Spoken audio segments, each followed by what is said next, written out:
Hello viewers, welcome to Siva's world channel. Chicken குழம்பு என்னோடய ஸ்டைலில் 1/2 kg சிக்கன் வாங்கி நல்லா வாஷ் பண்ணி வச்சுருக்கேன். தாளிக்கிறதுக்கான கரம் மசாலா ஐட்டம் எடுத்து வச்சுருக்கேன்.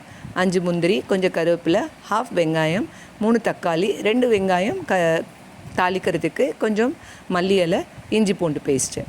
கடாயில் 8லேருந்து 10 ஸ்பூன் எண்ணெய் விட்டுட்டு பிரிஞ்சி லீஃப், பட்டை, சோம்பு, கிராம்பு, ஏலக்காய் எல்லாம் போட்டு வதங்கின உடனே 2 பெரிய வெங்காயம் கட் பண்ணி வச்சுருக்கதை போட்டு கருவேப்பிலை போட்டு வதக்குங்க.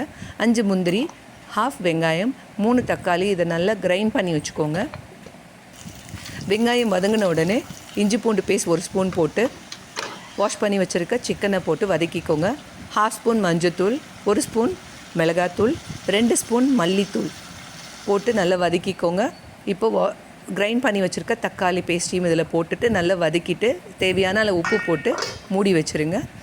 நல்ல சிக்கன் 10 நிமிஷத்தில் வெந்துடும். அதுக்கப்புறம் பெப்பர் தூள் போட்டு கட் பண்ணி வச்சுருக்கிற கொத்தமல்லி இலையும் போட்டு திருப்பி ஒரு 5 மினிட்ஸ் மூடி வச்சுருங்க. சிக்கன் குழம்பு ரெடி ஆயிடுச்சு. டேஸ்டியான சிக்கன் குழம்பு ரெடி ஆயிடுச்சு. 15 மினிட்ஸில் இந்த குழம்பு ரெடி பண்ணிடலாம். சூடான ரைஸோட இந்த சிக்கன் குழம்பு சர்வ் பண்ணுறதுக்கு சூப்பராக இருக்கும். அது மட்டும் இல்லை, சப்பாத்தி, பூரி, பரோட்டா எது கூட வேணால் வச்சு சாப்பிட்டுக்கலாம். இதே மாதிரி நீங்களும் வீட்டில் ட்ரை பண்ணிவிட்டு எப்படி இருக்குன்னு கமெண்ட் பாக்ஸில் சொல்லுங்கள். இந்த வீடியோ உங்களுக்கு பிடிச்சிருந்ததுன்னா லைக் பண்ணுங்கள், கமெண்ட் பண்ணுங்கள், மறக்காமல் சப்ஸ்கிரைப் பண்ணுங்கள். தேங்க்யூ.